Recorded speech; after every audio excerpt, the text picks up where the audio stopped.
عايزك توجه كلمه للدفعه بتاعتك. دفعه وسط. يلا قول. كلها. مظفر قول لي انت مسمينا كيف الدفعه بتاعتك؟ شورانة زفوري. مسمينك ايه؟ زفوري. مالك مخستع كده مش تكتب. اسمك زفور. والله الاسم الدلع بتاعي. ومشهور بايه بقى؟ يعني الصفه بتاعتك ايه؟ ما هي النيك نيم بتاعي زفوري على طول. لا غير النيك نيم بقى، انت ما يعني الصفه مش الاسم، يعني مش الشهره، الصفه. صفاتي مثلا يعني مثلا حوارتي، ملتزم، محترم، بتاع بنات. بتاع حوارات وبتاع نسوان برضه. يعني بتاع حوارات يا زريبه يا حبيبي. بتاع نسوان الاثنين مع بعض. الاثنين. لا صفة يعني بتاع بنات، سالك، محترم. لا. بتاع حوارات، المحور كده. شوية وشوية. ايه وايه بين ايه وايه؟ بتاع بنات وسالكة. ايه الاكتر فيهم؟ بصراحة بحب البنات وكده. بحب البنات.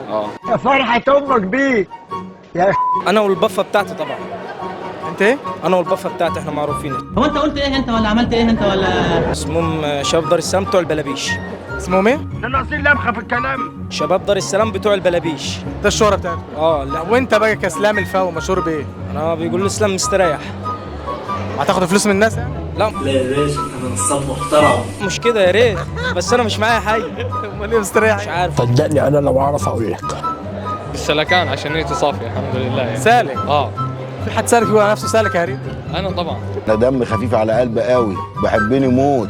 عشان من كتر من الناس اللي انا يعني بيسمعها كل ما يقابلوني السلك راح السلك جه كده. طيب عايزك توجه كلمه للدفعه بتاعتك. احلى دفعه والله، اتعرفت عليهم متاخر وكده واختلطت معاهم لان انا مش اجتماعي يعني. اتعرفت عليهم متاخر وكنت بتعامل مع الدفعه الاكبر مني واصغر مني الى دفعتي. جيت من اول الفندق بدات كده بس سبحان الله يلا هنسيب بعض. انت بتتكلم جد؟ الدفعه بتاعتي والله العظيم مش عارف اقول لكم ايه، يعني حسبي الله ونعم الوكيل. الدفعه طبعا انا ما اعرفش اي حد فيها ولا اي حد عرفني غير امي وابويا فيها وباذن الله هنتقابلوا. اي حد اقابله صدفه ما يزعلش مني. اللي هلمحهم همرجحهم. والله العظيم هم كانوا ازبل 4 سنين عشتهم في حياتي. يا اخويا ارقص، يبقى ده اللي عايزك تفرح، الايام اللي جايه سودة عليك. تمام. مش تمام. هو انت قلت ايه انت ولا عملت ايه انت ولا؟ بوجه كلمة الدفعة بتاعتي ألف مليون مبروك التخرج وموفقين بإذن الله وبالتوفيق فيما هو قادم. طبعا.